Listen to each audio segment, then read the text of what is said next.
So let me take you around here today and show you a little bit more closely what we're going to be doing. So up here, the upper loft, the center ridge beam is cantilevered out there about 4 feet. So I need to tighten that up a little bit. That's too far to carry that load. And these little knee walls you see here, they're not doing really anything right now. They could kick out to the side if the load came straight down on the ridge. So I'm going to build a wall and turn that end wall basically into a truss so the load distributes equally to the corners. And I gotta build it around a window. So we found this cool window we want to stick in there, so it'd be easier to do it without a window. I just carry a pole from the center to the middle and then a pole all the way down to the front porch, and that would take care of it. But we're going to stick a window in there, so I got to transfer the load around the window.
So we finished up for today. It took a couple hours.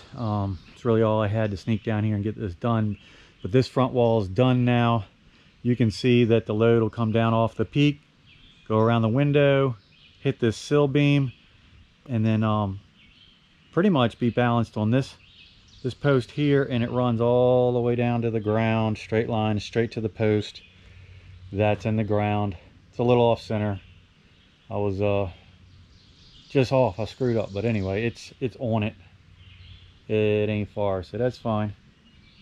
So structurally, that carries the load from the ridge all the way through.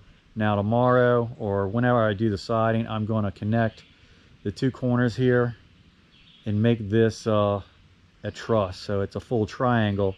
So when you get a load coming straight down, it's going to lock all that together, and then instead of these knee walls kicking out, it'll tie them together and it'll transfer the load straight down to the sides, to the side over here, and then also that gets the load from the middle. So those porch posts will be doing all the work instead of the ridge beam cantilevering 4 feet doing all the work. So structurally, that makes that work. And so tomorrow we just gotta cut some windows into the back on either side, and we'll be done with the windows and pretty much most of the framing, I guess all the framing done, and we can start with our purlins for the siding and start putting the siding up. And I got to figure out something with this soffit. This is kind of difficult, but we'll figure it out together. So we're in the back of the upper loft, in the back of the cabin, just to give you some reference. That's the front loft. Panels coming around, looking at the back. So in the back here, I'm going to cut a window hole here and a window hole here and try to make it symmetrical. So this center beam is structural, but the studs off to the side aren't carrying any load. So I can cut that all out and frame in a window after the fact, and it'll be fine.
right, finished up here for today.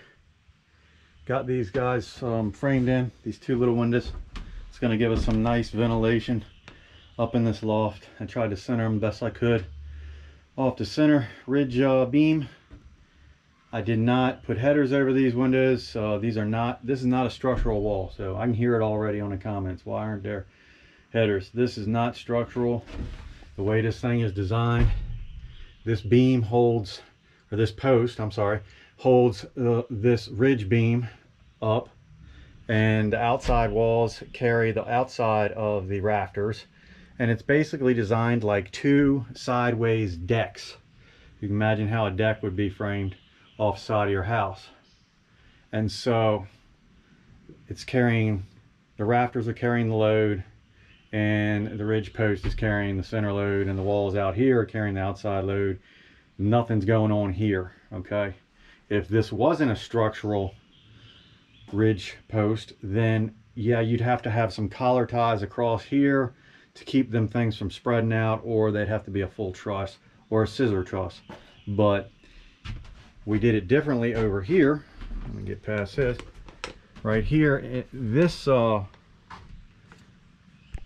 end wall's different because of the fact we are cantilevering out over a front porch, and those outside knee walls aren't quite as sturdy as an entire wall. And as you can see, there's no center ridge post holding up the ridge beam, okay? So we had to carry this around and tie it back in to the porch post that further goes on to the post that's set into the ground. So that's why this window has an upper and lower header, which is those 2x6s right there sandwiched over some plywood. So anyhow, the upstairs windows are now done. Now we can start our purlins on the outside walls that will run perpendicular to the studs every 2 feet, and then we'll go ahead and start our siding. Thank you very much. Have a good one. This center beam is carrying the ridge beam all the way down, and then, well, that's a killer bee. Whoa, that's one of them killer hornets. Hold on. Oh. All right, going out of here, bee. Scream like a girl.